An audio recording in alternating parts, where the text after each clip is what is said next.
নমস্কাৰ আজি পুনৰ এটা নতুন বিষয় লৈ আহিছো আপোনালোকৰ মাজত আৰু বিষয়টো হৈছে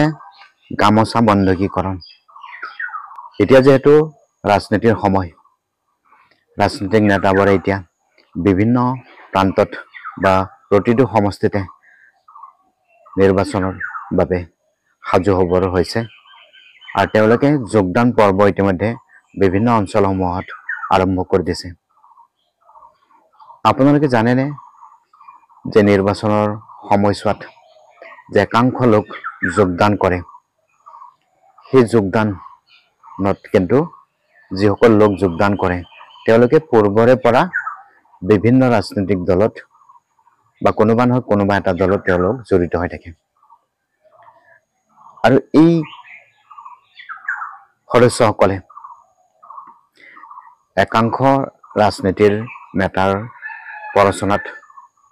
বা তেওঁলোক ৰাজনীতিৰ পৰিসৰ দেখুৱাবলৈ যে মোৰ পিছফালে 1000 জন মানুহ আছে, 500 জন মানুহ আছে, তেনেকুৱা ধৰণৰ দেখুৱাবলৈ তেওঁলোকে যোগদান পৰ্বত মানুহ কিনি লৈ আহে বা হাজিৰা দি লৈ আহে, ভাড়াত লৈ আহে। তাৰপিছত সেই যোগদান পৰ্বত তেওঁলোকক একোখনকৈ গামোচা দিয়া হয় আৰু এই গামোচা পিন্ধি তেওঁলোকেও এটা শেষ হাঁহি মাৰি হাত বাউলি দি তাৰ পৰা বিদায় লয়। যি বিদায় ল'ব, তাৰপিছত অন্য এটা ৰাজনৈতিক দলেও যদি এই যোগদান পৰ্ব আৰম্ভ কৰে, তেওঁলোকে তাতেও গৈও এই যোগদান পৰ্বত গামোচাখন ল'ব। যাৰ ফলত নেকি এনেধৰণৰ ৰাজনৈতিক নেতাবোৰে শেষত গৈ এজন ভিচিডিচিৰ সদস্যৰ পাবলৈও সক্ষম নহয়। যিহেতু আমাৰ বিটিচি অঞ্চলসমূহত ভিচিডিচি বা পঞ্চায়ত তেনেকুৱাত তেওঁলোকে এগৰাকী সদস্য পাবলৈ সক্ষম নহয়। যিবিলাক নেতাই নেকি এনেকুৱা ভাৰতীয় সদস্য লৈ দেখুৱায় যে মোৰ পিছফালে 1000 জন মানুহ আছে, 500 জন মানুহ আছে, 10,000 জন মানুহ আছে, শেষত গৈ তেওঁলোকে এই ভিচিডিচিৰ সদস্য বা পঞ্চায়তৰ সদস্যও তেওঁলোকে লাভ নকৰে, যাক আমি কওঁ যে হলাৰ ভাই মলা। শেষত গৈ তেওঁ সেই ৰাজনৈতিক দলটোৰ হলাৰ ভাই মলা হৈ থাকিবলগীয়া হয়। আৰু এতিয়া আহোঁ এই গামোচা যিহেতু বন্ধকীকৰণ প্ৰক্ৰিয়া, যিটো মই প্ৰথমতে কৈছোঁ, আপুনি যিখন গামোচা পায়, ৰাজনৈতিক নেতাবোৰে বা জনপ্ৰতিনিধিয়ে বিভিন্ন সময়ছোৱাত তেওঁ বিভিন্ন অনুষ্ঠান প্ৰতিষ্ঠানত গৈ সন্মানৰ সহকাৰে সেই গামোচাখন লাভ কৰে আৰু ৰাজনৈতিক নেতাগৰাকীয়ে শেষত সেই গামোচাখন যিয়ে যোগদান কৰিব তেওঁক সেই গামোচাখন পিন্ধাই দিয়ে। মানে কি, জনপ্ৰতিনিধিগৰাকীৰ তেনেকুৱা বিভিন্ন অনুষ্ঠান প্ৰতিষ্ঠানত গৈ হাজাৰ হাজাৰ গামোচা জমা হৈ থাকে আৰু তেওঁ সেই গামোচাসমূহ ক'ত ব্যৱহাৰ কৰিব? গতিকে নিৰ্বাচন আহিলে তাৰ সৎ ব্যৱহাৰ কৰে আৰু সেই গামোচাৰে আপোনাক পিন্ধাই দিয়ে। মানে কি, এই গামোচাখন জনপ্ৰতিনিধিগৰাকীৰ বাবে মূল্যহীন আৰু এই গামোচাখন আপোনাক পিন্ধাই দিয়ে। মানে কি, গামোচাখন আজি আপোনাৰ কালি আনৰ হ'ব পাৰে। গতিকে গামোচাখন মূল্যহীন হৈ পৰে জনপ্ৰতিনিধিগৰাকীৰ আৰু আপুনিও সেই ৰাজনৈতিক দলটোত মূল্যহীন হৈ পৰে। কাৰণ কিয়নো আপুনি আজি সেই গামোচাখনৰ গৰাকী আৰু এই গামোচাখনৰ কাইলৈ বেলেগে সেই গামোচাখন ল'ব। গতিকে আপুনিও সেই ৰাজনৈতিক দলটোৰ বাবে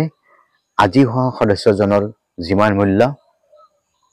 কাইলৈ অহা সদস্যজনৰ সিমানেই মূল্য। গতিকে যাৰ ফলত এই যে ক'লো হলাৰ ভাই মলা, তেনেকুৱা ধৰণৰ আপুনি হৈ থাকিবলগীয়া হয়। গতিকে এতিয়া নিৰ্বাচন আহিছে, চাহৰ হোটেল, দোকান পোহৰ বজাৰ সকলোতে সমীক্ষা, কোন আহিব, কোন জিকিব, কোন হাৰিব। তো এই যি ভাৰতীয় সদস্যসকলেও ৰেডি, কোনোবা লিডাৰক পিছফালে গৈ থিয় দিব যে আমি আপোনাৰ পিছফালে আছো, তেওঁলোকৰ উদ্দেশ্য খালি 500 টকাটোই চৰকাৰ কাৰে আহে কোনে চৰকাৰ কৰে তেওঁলোকৰ কোনো মতলব নাই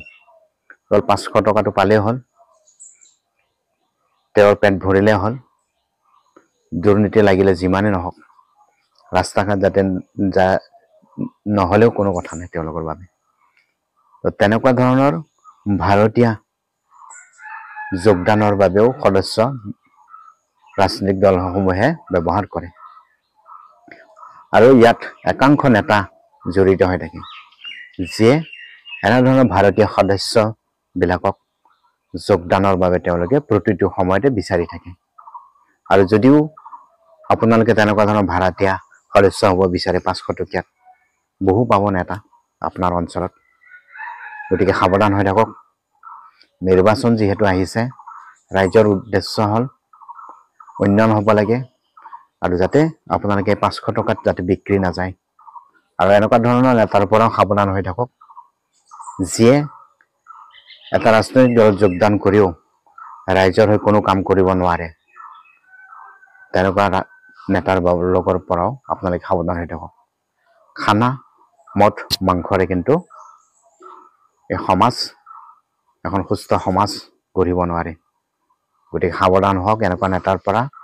যিয়ে আপোনাক নিৰ্বাচনৰ সময়ত দি আভুৱা ভৰিব আৰু এই বন্ধকী গামোচাখন এবাৰ মনত ৰাখিব যাতে সমাজখনক এই বন্ধকী গামোচাখনে লেতেৰা কৰিব নোৱাৰে তো বিষয়টো আজিলৈ ইমানেই আছিলে যদি কিবা ইনফৰ্মেটিভ যেন লাগিছে তেতিয়াহ'লে লাইক কমেণ্ট আৰু এটা সাবস্ক্ৰাইব কৰি দিবলৈ নাপাহৰিব ধন্যবাদ